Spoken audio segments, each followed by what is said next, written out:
الحمد لله نحمده ونستعينه ونستغفره ونؤمن به ونتوكل عليه ونعوذ بالله من شرور أنفسنا ومن سيئات أعمالنا.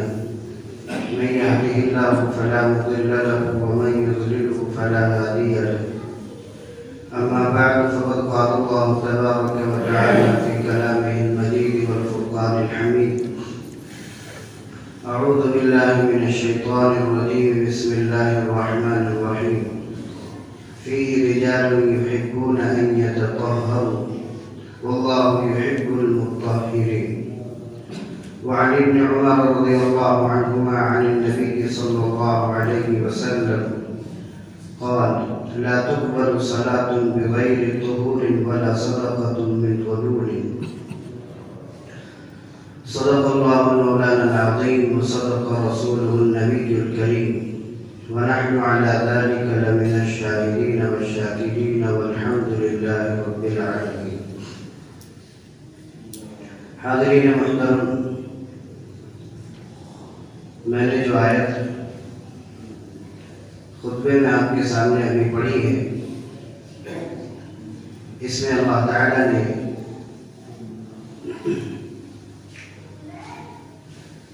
پاک صاف رہنے والوں کی تعریف بیان فرمائی ہے۔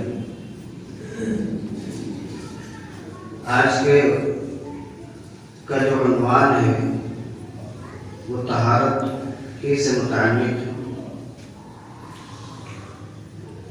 طہارت یعنی پاکی، یہ اسلام کا اہم ترین جزء ہے، اسلام کا اہم شعبہ ہے۔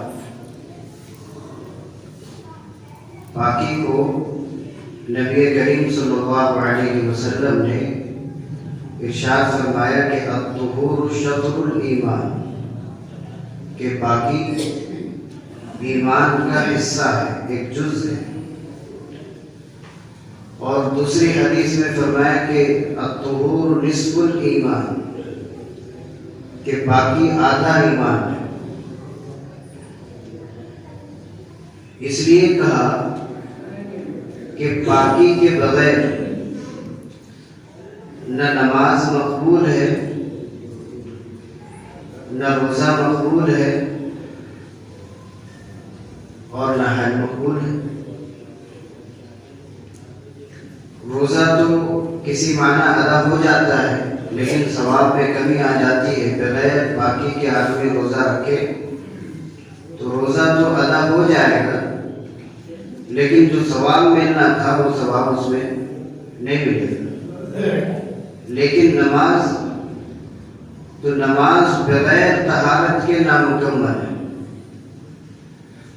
اب جب کسی کی زندگی بھر مثال کے طور پر نماز ہی نہ ہوئی تو گویا آدھا دن تو اس کا ضائع ہو گیا۔ اور کیوں ضائع ہوا؟ اس لیے کہ وہ پاکی کی حالت نہیں تھی۔ تو فرمایا کہ الطہور نصف الایمان، کہ پاکی آدھا ایمان۔ انسان پاک رہے گا تو گویا اس کا آدھا ایمان ہو گیا اور باقی آدھے کی وہ فکر ہے۔ تو شریعت میں پاکی کی بہت زیادہ اہمیت ہے، بلکہ اس کو اہم شعبہ اور اہم جز قرار دیا، بلکہ آدھا ایمان قرار دیا۔ یہ تو شریعت کا ضابطہ ہے، لیکن انسانی فطرت یہ بھی پاکی کو چاہتی ہے۔ انسان کی جو فطرت ہے، سلیم الفطرت ہونا چاہیے، صحیح المزاج ہونا چاہیے آدمی، وہ کبھی بھی ناپاکی کو پسند نہیں کرتا، وہ پاکی ہی کو چاہتا ہے۔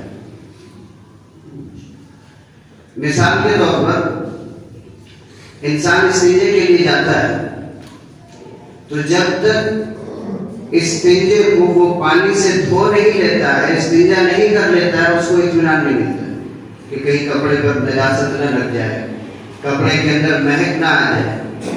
اور کپڑا، یہ میں شریعت سے ہٹ کر کہہ رہا ہوں، یہ مزاج ہے۔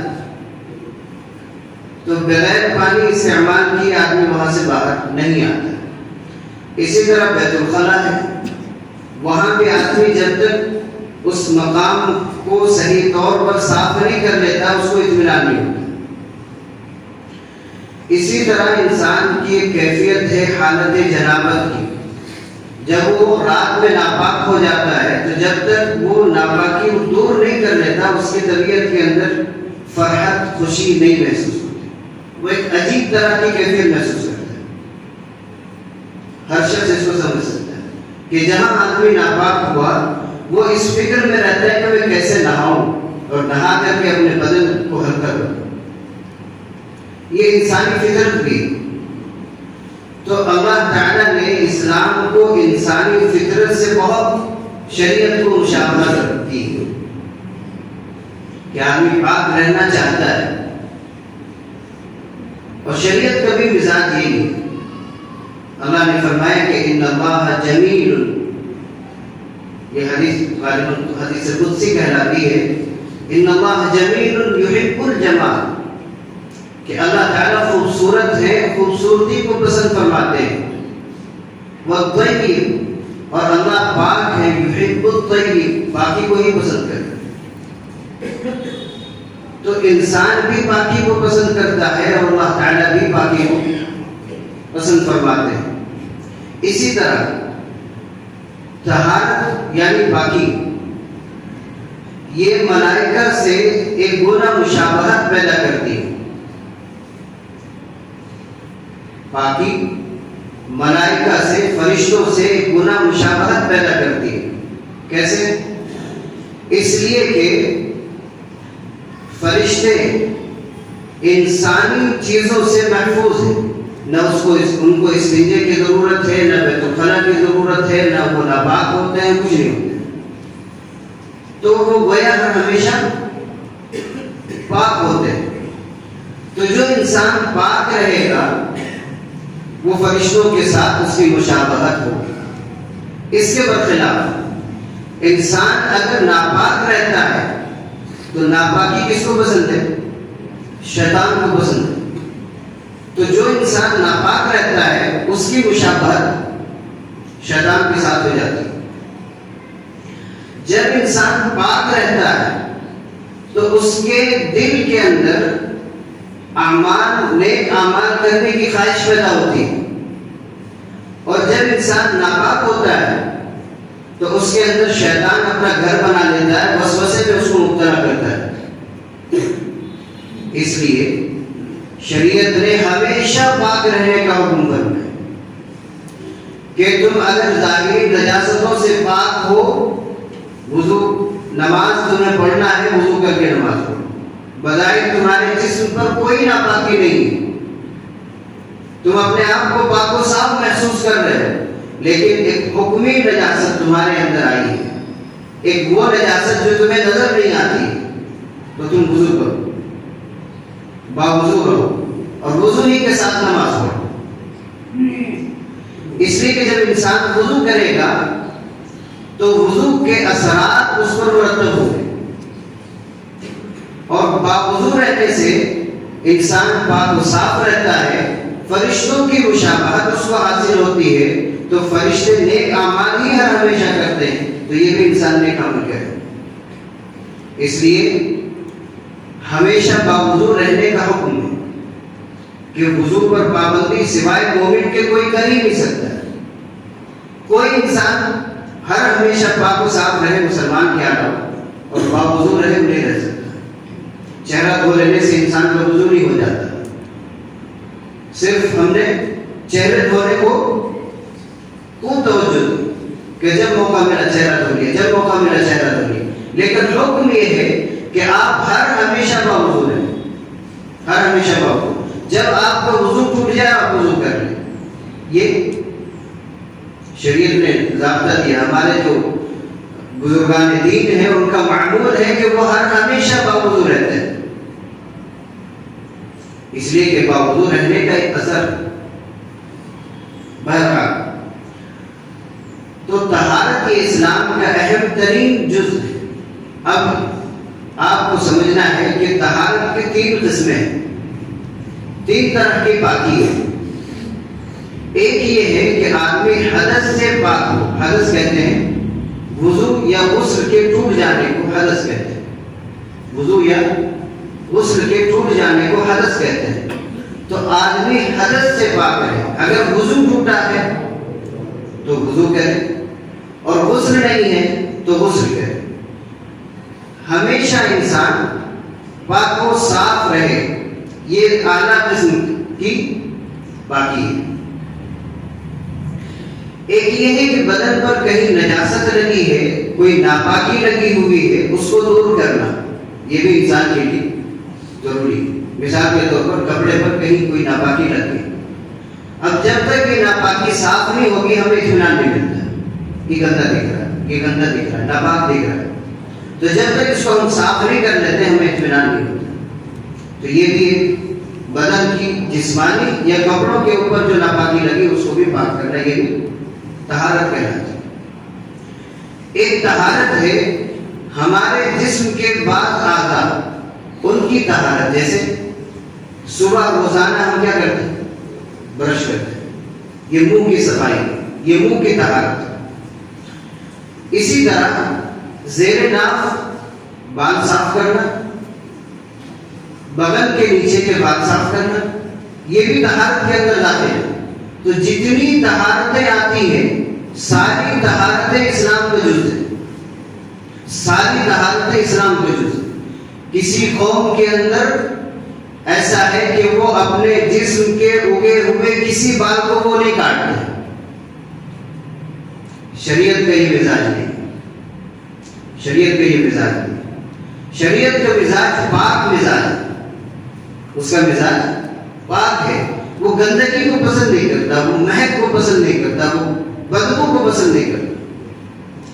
اس لیے کہا کہ اگر کسی کے زیر ناف صاف کیے 40 دن ہو گئے, اس کی نماز تک مقبول نہیں ہوئے. کہ نجاست اتنی لازمی چیز ہے اس کی. تو تمام طرح کی, اسی لیے اللہ کے نبی صلی اللہ علیہ وسلم نے فرمایا کہ میرا دل چاہتا ہے کہ میں اپنے امت کو ہر نماز کے لیے یہ حکم دوں کہ وہ مسواک سے کرنے کے بعد وضو کرے, کہ اس کا منہ بھی ہر ہمیشہ صاف رہے, پاک رہے, کہ اس سے کوئی بات کرے تو کترائے نہیں, دور نہ بھاگے اس سے. یہ شریعت نے طہارت کو اتنا اہم اہمیت دی ہے کہ شریعت کے علاوہ, شریعت اسلامیہ کے علاوہ اتنی زیادہ اہمیت کسی مذہب میں طہارت کو حاصل نہیں. لیکن اس کے برخلاف ہمارا یہ حال ہے کہ ہم طہارت سے اتنے ہی دور ہیں. ہمارا یہ حال ہے کہ ہم طہارت سے اتنے ہی دور ہیں. ہمارے گھروں کے باہر غلاظتیں پڑی ہوتی ہیں, ہمیں کوئی فکر نہیں ہوتی. سامنے ہم گندگی دیکھ رہے ہوتے ہیں, ہمیں فکر نہیں ہوتی. یعنی شریعت کا تو مزاج پاک صاف رہنا ہے, ہمارا مزاج پاک صاف رہنا ہے. تو ہمارا مزاج شریعت کے مطابق نہیں ہے. تو ہمیں اپنے مزاج کو پاک و صاف بنانا ہے کہ ہر ہمیشہ پاکی اور صافی کی طرف, صفائی کی طرف ہمیں توجہ دینی چاہیے. طہارت کیسے ختم ہوتی ہے؟ آپ کو معلوم ہے کہ جن چیزوں سے وضو ٹوٹ جاتا ہے تو گویا انسان طہارت سے خالی ہو گیا. وضو جن چیزوں سے ٹوٹ جاتا ہے تو انسان طہارت سے کیا ہو گیا؟ خالی ہو گیا. اب اس کو طہارت حاصل کرنی ہے. اسی طرح غسل ٹوٹ جاتا ہے ناپاک ہو جانے سے, تو غسل بھی یہ طہارت کے اندر آتا ہے کہ غسل کر کے انسان پاک و صاف ہو جائے. اور ہمیں معلوم ہے کہ غسل کن چیزوں سے ٹوٹ جاتا ہے. ہم سب جانتے ہیں کہ آدمی جب خاص قسم کا تعلق اپنے بیوی سے قائم کرتا ہے تو اس تعلق کے بعد اس کا غسل ٹوٹ جاتا ہے. اسی طرح اور بھی طرح سے آپ جانتے ہیں, اس کو بہت صراحت سے ذکر کرنے کی ضرورت نہیں. ایک چیز سمجھنے کی ہے کہ بہت سی دفعہ یہ خیال ہوتا ہے, آپ جانتے ہیں کہ ایک ہوتا ہے بنی طہارت کی بات آ رہی ہے, اس لیے میں صاف طور پر آپ کے سامنے ذکر کر رہا ہوں, یہ شریعت کی بات ہے. تو اس میں ذرا سی اگر کوئی بات ہو سکتا ہے مزاج کے خلاف ہو, لیکن شریعت کے خلاف نہیں ہے. منی ہوتی ہے, مزی ہوتی ہے اور ایک ودی ہوتی ہے. 3 چیزیں ہوتی ہیں ان میں سے کس سے وضو ٹوٹتا ہے اور کس سے غسل ٹوٹتا ہے، یہ معلوم ہمیں ہونا چاہیے۔ تینوں کا ایک الگ الگ درجہ ہے۔ منی سے پہلے مزی کا خروج ہوتا ہے، منی سے پہلے مزی کا خروج ہوتا ہے۔ بہت سی دفعہ انسان اپنے خیالات میں گم ہوتا ہے، وہ پیشاب کے راستے میں ایک قسم کی نمی محسوس کرتا ہے، چکنائی، اس سے وضو ٹوٹتا ہے، غسل نہیں ٹوٹتا ہے، اس سے وضو ٹوٹتا ہے، غسل نہیں ٹوٹتا ہے۔ اسی طرح استنجے کے بعد بہت سے لوگوں کو بیماری کی وجہ سے ایک اسی طرح کا لیس دار مادہ آتا ہے، اس کو کہتے ہیں ودی، اس سے صرف وضو ٹوٹتا ہے، غسل نہیں ٹوٹتا۔ ایک چیز ہے منی، اس سے غسل ٹوٹ جاتا ہے، وضو تو ٹوٹنا ہی ہے۔ اب پتہ کیسے لگائیں کہ یہ مزی ہے یا منی ہے؟ اس کا اندازہ ہو جاتا ہے، اس کا اندازہ ہو جاتا ہے۔ اگر ہماری طبیعت میں شہوت کی وہی خواہش موجود ہے جو پہلے تھی اور ہم نے نمی محسوس کی ہے، تو وہ سمجھیے کہ وہ مزی ہے، منی نہیں۔ اگر شہوت ٹوٹ جائے تو وہ منی، شہوت ٹوٹ جائے تو یہ منی ہے۔ اس کے نکل جانے سے غسل فرض ہو جاتا ہے۔ بہرحال تو میں یہ عرض کر رہا تھا کہ اس میں بہت سے لوگ استنجے کے لیے جاتے ہیں مثال کے طور پر، تو ان کو یہ خاص قسم کا یہ مادہ محسوس ہوتا ہے، تو سوچتے ہیں کہ ہمارا غسل ٹوٹ گیا، اب ہمیں نہانے کی ضرورت ہے۔ نہانے کی ضرورت نہیں، وضو ٹوٹا ہے، وضو کر لیجیے، آپ پاک صاف ہیں۔ مزید سے صرف آپ کو وضو ٹوٹا ہے، جسم پر اگر کپڑے پر لگا ہے وہ نجاست لگی ہے تو اس کو دھو لیں، صاف ہو گیا، ناپاک آپ نہیں۔ یہ صفائی ہے، طہارت۔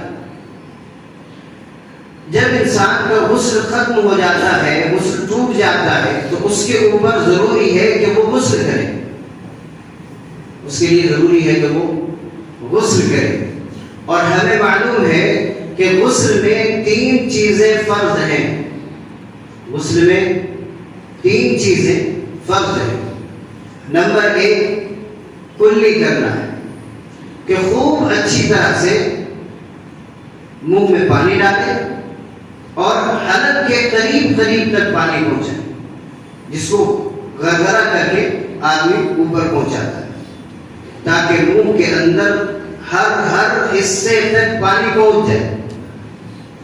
پھر آدمی ناک میں پانی ڈالے اور ناک کی نرم ہڈی جہاں تک، یہاں سے سخت ہڈی شروع ہو جاتی ہے، ناک کی جو نرم ہڈی ہے وہاں تک پانی کھینچے، یا تو زور سے مارے وہاں تک پانی پہنچ جائے گا، یا آپ پانی رکھیں اور اس کو ذرا سے کھینچیں تو آپ کے ناک کے آخری حصے تک جہاں تک کا پانی پہنچانا ضروری پہنچ جائے۔ یہ دوسرا۔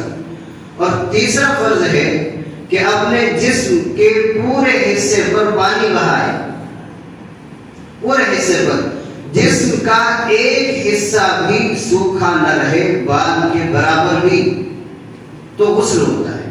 اگر کوئی حصہ سوکھا رہ گیا تو غسل نہیں ہوا۔ اسی لیے آدمی کو اپنے جو ناف ہے پہنچ جاتا ہے پانی، لیکن پھر بھی ناف کے حصے میں انگلی پھیر لینا چاہیے کہ وہ حصہ سوکھا نہ رہے۔ اور جہاں جہاں آدمی کو خیال ہوتا ہے، عموماً جلدی میں آدمی یہ زیر بغل اس کو دھونا صحیح طور پر بھول جاتا ہے۔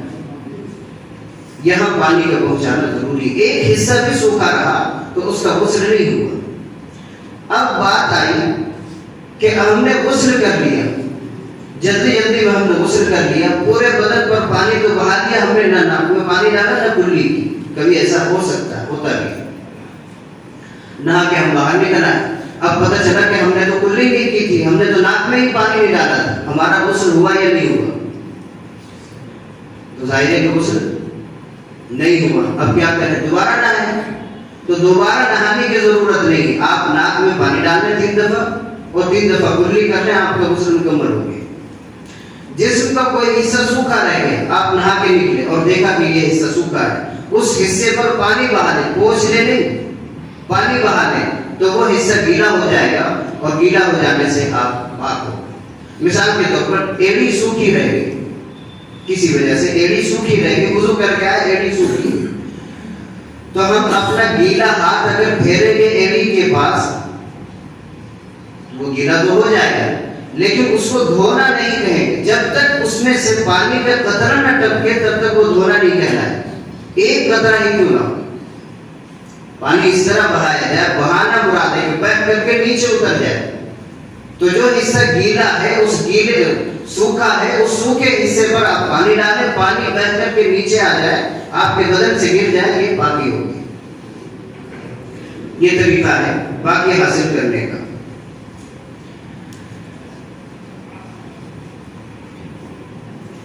حدیث مبارکہ آپ کے سامنے ایک ذکر کرتا ہوں. نبی کریم صلی اللہ علیہ وسلم نے کیسے غسل فرمایا, یہ تو ہمارے لیے سننے کی چیز ہے کہ ہمارے نبی نے غسل کیسے فرمایا. حضرت ابن عباس رضی اللہ عنہما فرماتے ہیں کہ ان کی خالہ حضرت میمونہ رضی اللہ عنہا جو نبی کریم صلی اللہ علیہ وسلم کی اہلیہ محترمہ ہے, کہتی ہیں کہ اذنیت لرسول اللہ صلی اللہ علیہ وسلم غسلہ من الجنابہ, کہ میں نے نبی کریم صلی اللہ علیہ وسلم کو جنابت یعنی ناپاکی سے پاکی حاصل کرنے کے لیے غسل کا پانی دیا, رکھ دیا میں نے پانی. کہتے ہیں کہ فغسل کفیہ مرتین, آپ نے 2 دفعہ اپنی ہتھیلی کو دھوئے. ہتھیلی یہ حصہ اور اس کے پشت کا حصہ بھی کہلاتا ہے, یعنی گڈھوں تک آپ نے ہاتھ دھوئے. کہتے ہیں کہ مرتين 2 مرتبہ اور ثلاثۃ یا 3 مرتبہ آپ نے دونوں ہاتھ گھٹوں تک دھوئے. ثم ادخل يده في الاناء, اس زمانے میں تو پانی نکالنے کا بہت کم سامان موجود ہوتا تھا, تو آپ نے پہلے ہاتھ دھو لیا.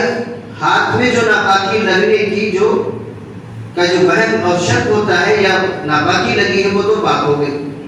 آپ نے اب ہاتھ ڈالا پانی کے اندر. ثم افرغ به على فرجه, اور وہاں سے پانی اٹھا کر کے آپ نے اپنے استنجے کی جگہ کو دھویا. فرمایا وغسله بشماله, اور استنجے کی جگہ کو آپ نے دائیں ہاتھ سے دھویا. کہتے ہیں کہ ثم ضرب بشماله الارض, اور اپنے اس بائیں ہاتھ کو آپ نے زمین پر مارا اور زور سے اس کو رگڑا زمین پر, جیسے گاؤں میں لوگ کرتے ہیں. گاؤں میں صابن وغیرہ کا استعمال پہلے بہت کم ہوا کرتا تھا, تو اگر کوئی بیت الخلا سے آیا ہے یا کوئی ناپاکی لگی ہے تو وہ زمین پر اپنے ہاتھ کو پھیر لیتا تھا اور اس میں جو مٹی لگی اس سے اپنے ہاتھ کو صاف کر لیتا. نبی کریم صلی اللہ علیہ وسلم نے غسل کے وقت یہی عمل کیا کہ آپ نے زمین پر ہاتھ مارا اور زمین کے اوپر اپنے ہاتھ کو خوب زور سے رگڑا. فَدَلَكَهَا دَلْكًا شَدِيدًا, کہ آپ نے خوب زور سے رگڑ ماری.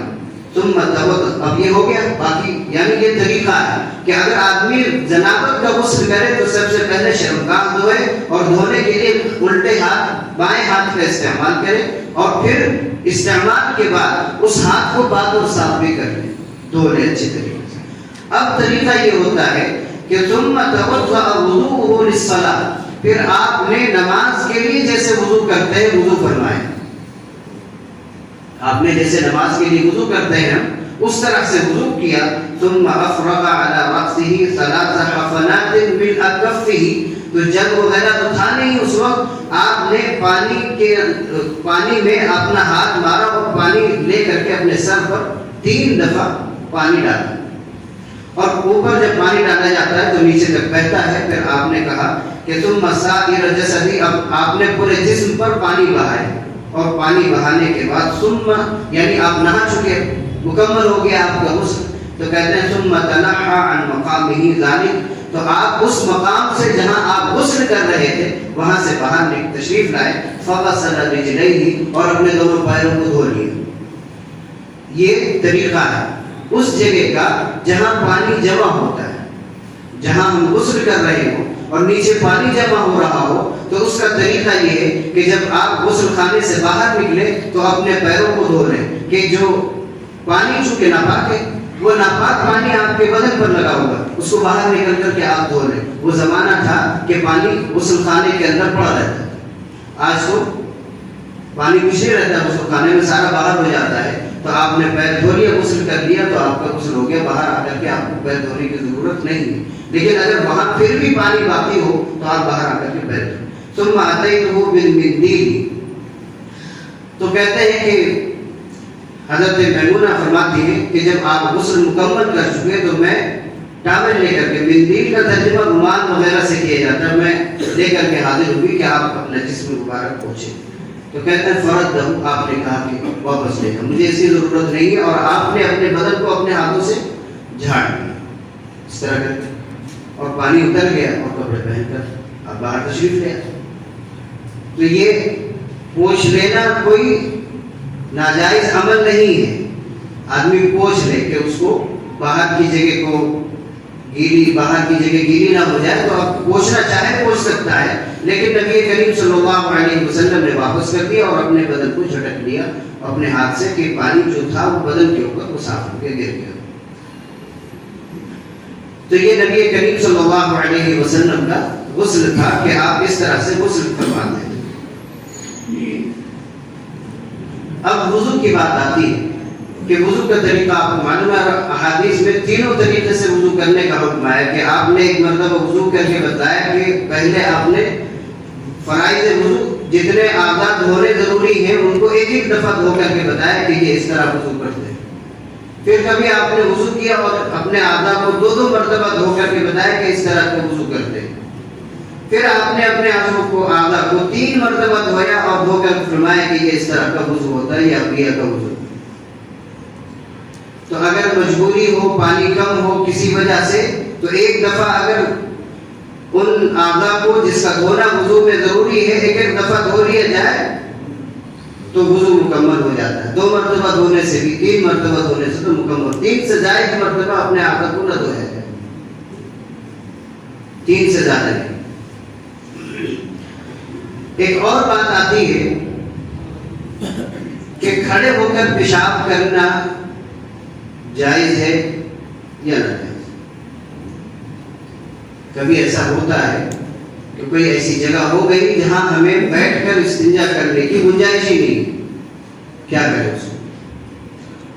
تو بہتر طریقہ یہ ہے کہ اگر کوئی ایسی جگہ مناسب مل جائے کہ وہاں آدمی بیٹھ کر کے نشیب کی طرف استنجا کر لے تو استنجا کر لے اسی طریقے سے، اور اگر بالکل مجبوری کے درجے میں کھڑے ہو کر کے استنجا کرنے کی ضرورت پیش آئی ہے تو اس کی گنجائش ہے، کھڑے ہو کر کے آدمی استنجا کر سکتا ہے۔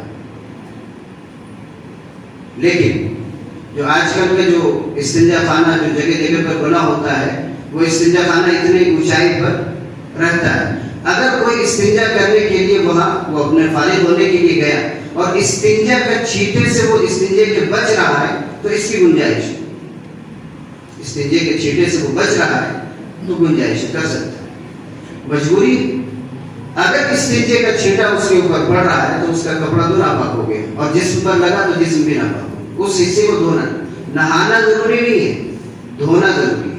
مثال کے طور پر اس حصے پر یا اس حصے پر استنجے کا چھینٹا لگ گیا تو اب اس حصے کو دھونا ضروری ہے، پورے سر سے نہانا ضروری نہیں ہے۔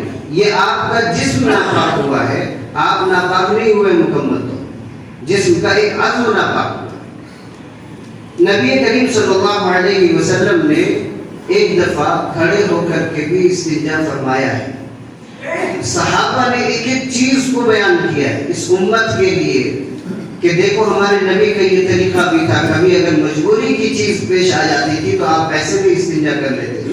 حضرت حذیفہ رضی اللہ عنہ کہتے ہیں کہ ان النبی صلی اللہ علیہ وسلم اتی سباطۃ قوم فبال علیہا قائما، فرمایا کہ آپ ایک کوڑے کرکٹ ڈالنے والی جگہ پر آپ تشریف لے گئے۔ ظاہر ہے کہ جہاں کوڑا کرکٹ پڑا ہو وہاں آدمی بیٹھ کر کے استنجا کرے گا تو اس کے کپڑے کے آلود ہو جانے کا، اس میں گندگی کے لگ جانے کا ڈر تھا، تو آپ نے فرمایا کہ فبال علیہا قائما، آپ نے وہاں کھڑے ہو کر کے استنجا فرمایا۔